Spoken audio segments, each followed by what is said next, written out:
who don't know me, you probably don't belong at this dinner. But I'm Amy, and I met Jordy my freshman year of college. I have to say, my first time meeting Jordy wasn't exactly friends at first sight. I'd say my first meeting with Josh actually went better, despite the strict instructions I received to use the restroom prior to his arrival and stay seated at all times so as not to draw attention to his height.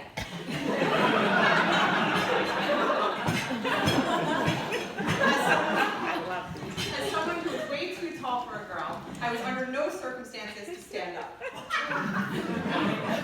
But, back to meeting Jordy. We met at my very first sorority party, which she was hosting at her apartment, alongside a few of you in this room. I was so happy to have finally made a friend that I made her hang out with me the whole night. At the end of the night, I said goodbye to her and excitedly yelled, "Don't forget me." To which she yelled back, "I'll never forget you, Amanda." Good start, still Amy. At this moment, I became more determined than ever that this person was my best friend, travel buddy, and future partner in crime. It totally worked, and after college, Jordan and I had the pleasure of living in the same apartment building in the city for 3 years. It was all the perks of having a roommate without actually having one. You could share a closet, share food, watch an episode of TV, and then go home without even needing to step outside. One major perk was always having someone to eat dinner with. We would order in every Sunday night, and the apartment host would be responsible for paying the bill. And it would always just even out, or so we thought.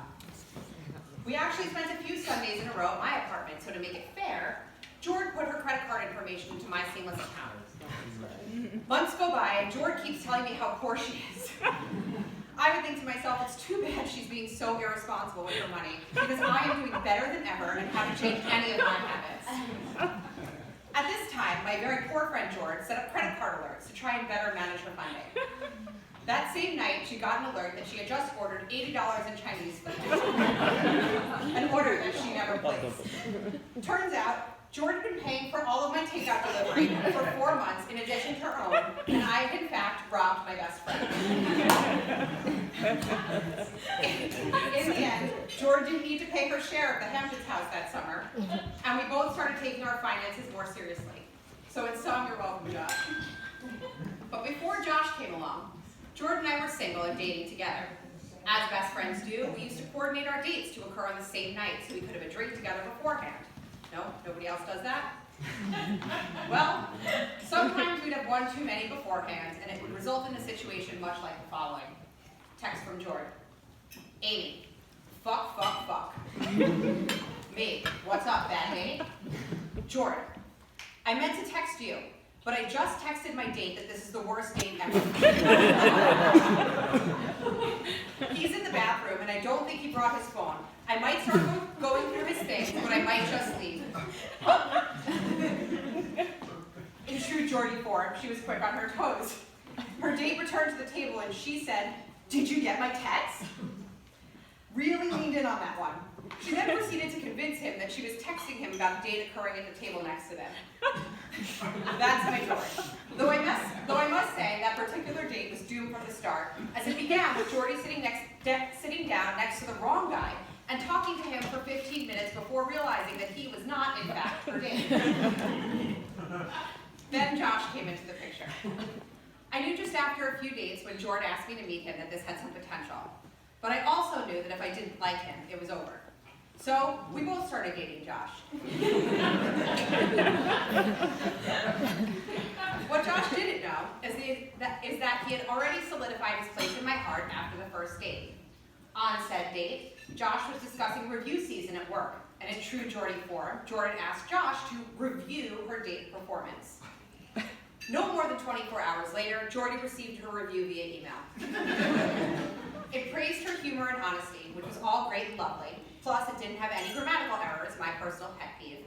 But what stood out to me the most was the opportunities section that Josh had outlined where Jordan could use some improvement. It read as follows. When telling a funny story, make sure there is a beginning, middle, and end. It is not okay to deliver a 3-minute anecdote about the utilization of a rollerball and the journey for which you went to purchase that rollerball at Sephora. A punchline concludes a joke. It was at that moment that I knew Josh was the real deal and that he was funny. For the next 6 months, because that's how long it took Jordy, my most normal friend, to call Josh her boyfriend, which I'm positive you'll hear more about later, Josh courted both of us. He would make us breakfast, pick up bagels whenever we were hungover, show up with presents, and was quite frankly the world's best boyfriend. He was so. After meeting Jordy, Josh started gaining a bit more swag. He developed an online shopping problem and became obsessed. So much so that I think he takes longer to get ready than Jordy. I truthfully have never seen any male spend so much time deciding between bathing suit trunks before a vacation or picking out a bow tie for his wedding. He says we act like he used to dress in rags. But when we challenged him to pick out 10 items of clothing he would select if stranded on a desert island, not one was purchased pre-Jordy. As the relationship progressed, I am so thrilled to say that Josh actually became one of my closest friends. To be fair, he didn't really have a choice. Jordy and I spent way too much time together, so I guess he had to make this work. I am never the third wheel, and it's generally accepted that I'll be at most dinners, roof tanning sessions, and they remember to FaceTime me from every vacation about all the things I would have loved. As the 3 best friends that anybody's ever had, Josh obviously needs to have someone to turn to for important things like gifts. For birthdays, he frequently texts, "I'm safe, right? You sure she's gonna like this?" So you can only imagine the amount we got to chat when Josh was planning our collective engagement to Jordy. He and I spent more time on the phone and texting during those 2 weeks than I feared for both of our jobs. Josh had all of the proposal ideas, but also all of the stress, and I mean all of it. A few favorite quotes from the process.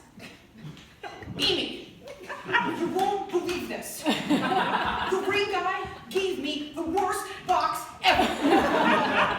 I'm still not sure what that means. "Amy, she's going to regret rose gold a year from now. Don't say that I didn't tell you." "Joshy, it's been a year and she still loves it." And last but certainly not least, the paranoid, "Which one of your friends is going to ruin this tonight?" AJ?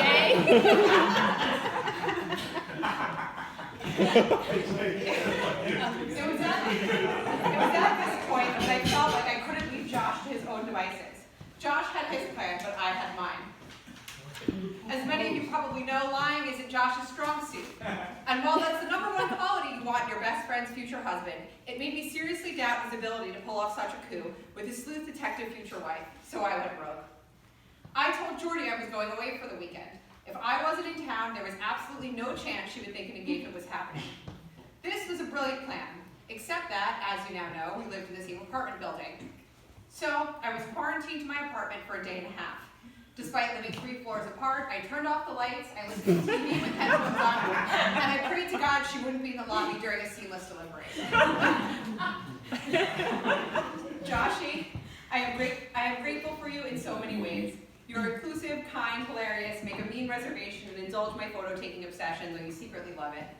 And Jordy, you're the best friend that anyone could ever ask for. You and your family have made me the 4th Calvanowick's daughter, which I proudly wear as a badge of honor. You're loving, supportive, honest with me, and give me a real run for my money with your humor, and always the most thoughtful.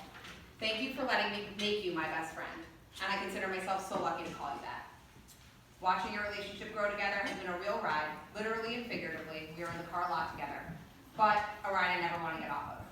Joshy, you made Jordy the happiest I've ever seen her, and made her laugh harder than anyone, even me. Everyone can raise their glass. To Jordy and Josh, wishing you both a lifetime of happiness and laughs. Love you. Cheers.